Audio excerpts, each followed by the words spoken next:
Hello, it's Chris62, your gaming gentleman, member of the official We Game Here and association with Extreme Xbox Gamers. In this video, we're talking about the Xbox's conference at Gamescom in Cologne, Germany 2015. Gamescom is currently running right now. EA, Ubisoft, many game publishers are showing off their games in new trailers and new demos. But yesterday we were introduced to Xbox conference, and what an explosion of games we had. It really did show that, Xbox has stayed up to their statement that this is the biggest and hugest lineup in Xbox history, and it's really just fantastic. So first up, they started off the conference showing Rare Replay, which launched yesterday. It's just absolutely fantastic that they did that. I'm very excited for the Rare Replay. Haven't got it myself, but a lot of people are really loving that. Then they went on to Quantum Break. Now this was the one they were teasing us for so long now, and this gameplay demo they showed was just blown me away. My mind couldn't even handle that gameplay. It was just fantastic. The ability to bend time and manipulate time is just crazy, and it is being a sci-fi fan, I'm just really loving Quantum Break, and I cannot wait to play that. What they showed off as well was that I think they changed the protagonist to an actor called Shawn Ashmore, which you may know him from being the Ice Guy in X-Men. I think they changed the protagonist, which I think they delayed Quantum Break, and I think this is the reason why they delayed it, is to change the protagonist and for the TV show that is coming alongside Quantum Break, and to combine that and to do facial motion capture. I think that is what they wanted extra time for, and that is clearly shown. This looks to be a very polished game and something unique, something different, and something that is fresh for the gaming industry. So next they showed us a really exciting game, Scalebound. We saw that trailer and we're very excited for gameplay, so they showed it off. It looked absolutely fantastic. The dragon looked amazing. It looks coming up, and I really like Scalebound for its unique concept, combining fantasy and combining technology together. It looked really great, and a lot of people saying this is going to reinvent, or JRPGs have been lacking on the Xbox One, Japanese role-playing games. So this is really nice to get that market with Scalebound. And what I really liked about this was the 4-player co-op that they teased, and that would be really nice. 4 massive dragons, fighting, whether it be against each other or with each other. We just don't know, but it looks a really great world to go into. Next, they showed off Crackdown. Now this was a most anticipated game for a lot of people. We didn't get the gameplay we sort of wanted, but we got a behind the scenes developer gameplay sort of a trailer, and it just looked fantastic. The fact that they're using, listen to this, 100% destruction is something phenomenal. To literally level the entire game, it just absolutely amazing. Like, should I kill this guy with my gun, or should I just blow this building on top of him? I mean, it's just fantastic.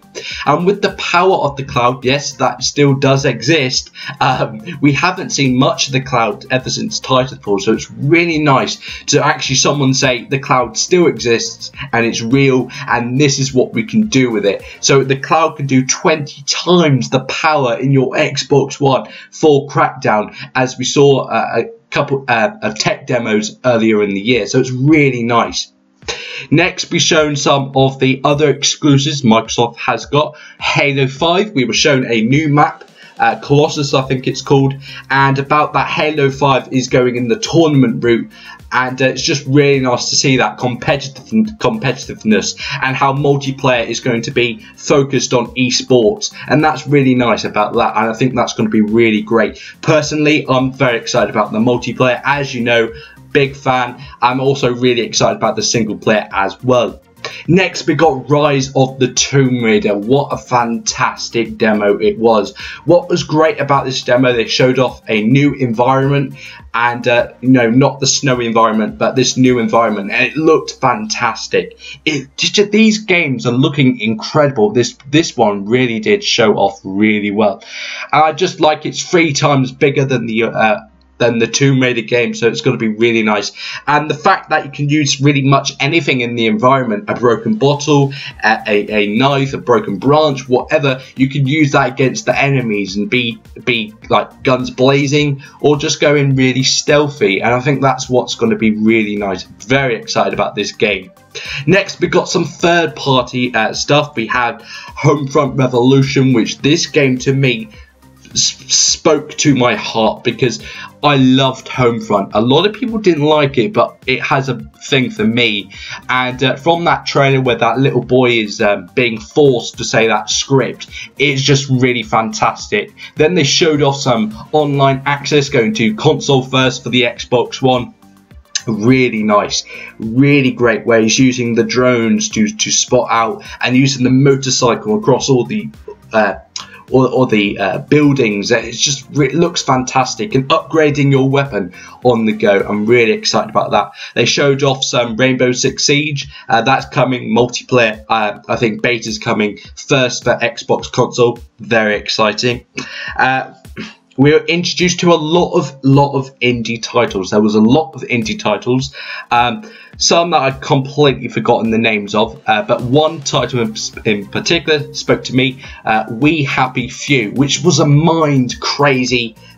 It just looked absolutely crazy, and I do crazy, so it spoke to me. I did a podcast yesterday, after Gamescom podcast, with Wingy Gaming, Del Boy Cycle and myself, and make sure you check that out on Wingy's gaming channel. We discuss more about Gamescom. But yeah, this indie title looked very unique and very reminiscent of BioShock, which has looked really nice. Then we got more indie titles and also game preview. We know we're going to get titles such as Ark Survival Evolved, dinosaur game, and we're going to get a train simulator. Yeah. And what they focused on was that Xbox One and Windows 10 is cross-platform. All the indie titles, they said, is going to be shipping for both Xbox One and Windows 10, and games may also be cross-platform if they allow it as well, which is going to be really nice.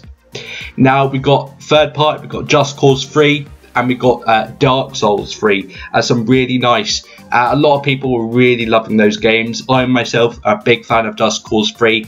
I haven't actually played any Dark Souls, so I'm not familiar with that. But I have, there's a lot of fan base there, so I have to appreciate that. Then we announced the Killer Instinct 3.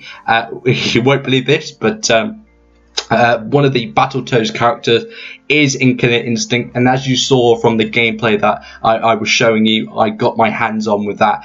You can download it right now, or go on Killer Instinct and you can pick the character, so it's going to be really nice.